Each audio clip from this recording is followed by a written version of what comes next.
this is going to score. This will be great. And instead of being at f22, I could hold everybody in focus at 2.8.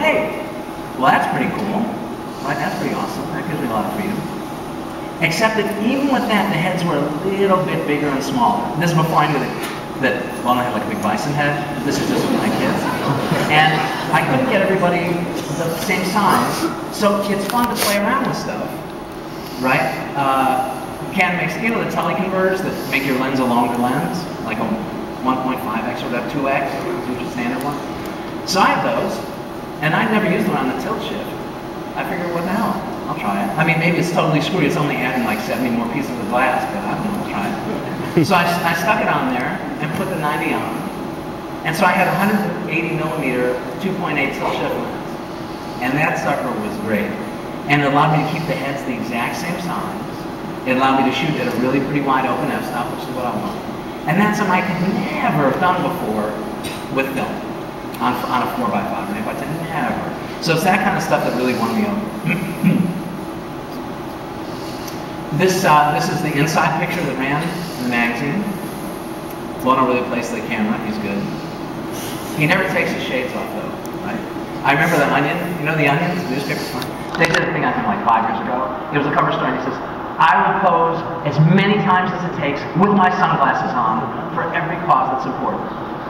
He will wear his sunglasses whenever he needs to, no matter how important. This was done, again, this is way back in the day. This was right after, this was around 90, let's say 91, maybe? 91, 92. And the man in here was Ted Turner. And the reason was more, it was like CNN was like network of the year. It wasn't because he was a great humanitarian. CNN had really just totally redefined what news is. Like news used to be what had just happened. And on CNN, it was what was happening right now. You were watching it unfold. That was a whole new thing on Earth that never happened before. So, again, I had a pretty wide open assignment. And I thought what I wanted to do. I'd gone up to Maine some months before. They had this thing, Apple Computers and Kodak, remember Kodak? They had a thing called the Center for Creative Imaging, was the center that they put together collaboratively as a place to start to get photographers, artists, designers, art directors, get their feet wet in the digital stuff. And they had invitations, people were invited up to see what it was like. And I went there, and I thought it was really cool. It just looked to me like an awesome TV. Like, no, I thought it was great. They said, like, what's your familiarity with computers? Like, well, I pointed at them. I don't know, I guess they're okay. I shot them for annual reports. They usually have those big reels of tape, you know. Hadn't used them. I just hadn't used them. So I went there and I thought it was fascinating, really great. So I thought, wow, I'll go up there and do this. I have a great idea. It'll be really cool. I want to make the Earth out of all these images, right? That I went down to Atlanta and grabbed from CNN, from their archives of all the stuff that had happened that year. So I did screen captures of all those. And then Ted Turner came to New York and I photographed him in the studio. He's kind of a hard ass, I gotta tell you. Some people yank your chain, but they're okay, right? He's one of these guys, he said, I don't have much time. And I said, don't worry, this will just take a minute. And he looks at me and he goes, 59, 58, 57. It's like, it's gonna be fun. So, anyway, so I shot him and I took the screen captures and the picture of him and went up to Maine to actually put this thing together, right? It took me 2 weeks. This is like Photoshop 0.01 or something like that. Really. And I was really watching somebody else. I had no idea how to do it. I was moving it to the left, whatever. And certainly, it was what I wanted, but I did not have the skills at all. Or the patience. I mean, I literally started smoking in Maine. I'd never smoked. I was like 35 years old. It's like I had already bitten my nails down till they were bloody and eaten until I was ready to barf. Like there's so much time being killed, right? I do stuff. There was a command called sphere eyes, right, to make all these pictures look like a globe. So I'd say sphere eyes, and you see that rotten little stinking thermometer start to fill up, right? And I'd go out and have a sandwich, and I'd come back, and it was like a quarter of the way full. Right? And it would take like more than an hour or two, and then you'd finally come back later, like after dinner, thinking, okay, I'm now into the next thing, and there'd be a thing that said scratch disk full. And that was when you had the like external drive that was 512K or something, I don't know what it was, like some crazy thing. So At that point, I decided I would never use digital stuff again, never use Photoshop, nothing. It's like, I said I'll use Photoshop when I can look at the screen and just go like, darker, and it'll make a difference. That's it. You know, like, bigger. I want it bigger. That's it. It just was too kooky for me, you know. Anyway, I came around. But. So this is old school. This was done as a multiple exposure on one sheet of 4x5 film. This is pre-Photoshop. And it was tricky. This was a Man of the Year, although it was Men of the Year. And the idea Time wanted was, they did a story, they felt that he was sort of like two different presidents in a way. They felt like his foreign policy was brilliant and visionary, and they felt that domestically he was weak and inefficient. So they wanted to get those two things across, and I suggested a double exposure as a way to do it, kind of more as an illustration, but having it be photographic, because they thought that was cool.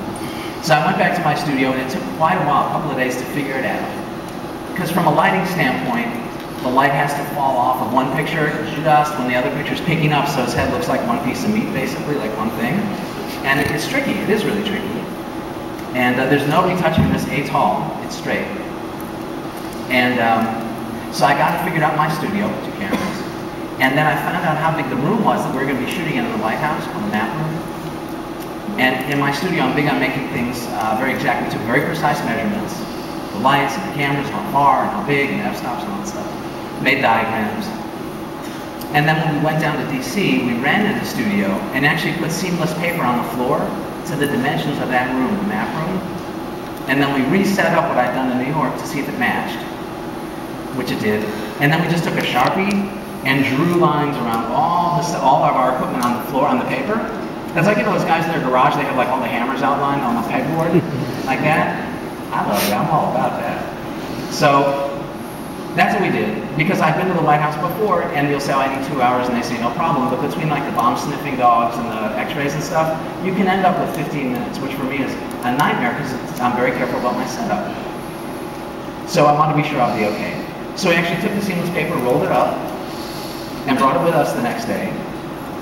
And we get there and have a whole bunch of assistants, and it's not like to be groovy and have lots of assistants because they make me cappuccinos or give me a massage. It's like, if you don't have a lot of time, you just need bodies like hooking the stuff in and out, right? If you have 8 people, it takes half the time than if you have 4 people. It's really just a matter of time, you know. And so we go and put the stuff, and sure enough, it's the bomb-sniffing dogs and the x-rays and all that stuff. And we had like 20 minutes by the time we got in to set up this very tricky picture. But the room was empty, and literally we rolled out the seamless paper on the floor, took out our lights, plunked them down, he walked in, and we shot. You know, it's one of those things that's just, it takes so much preparation.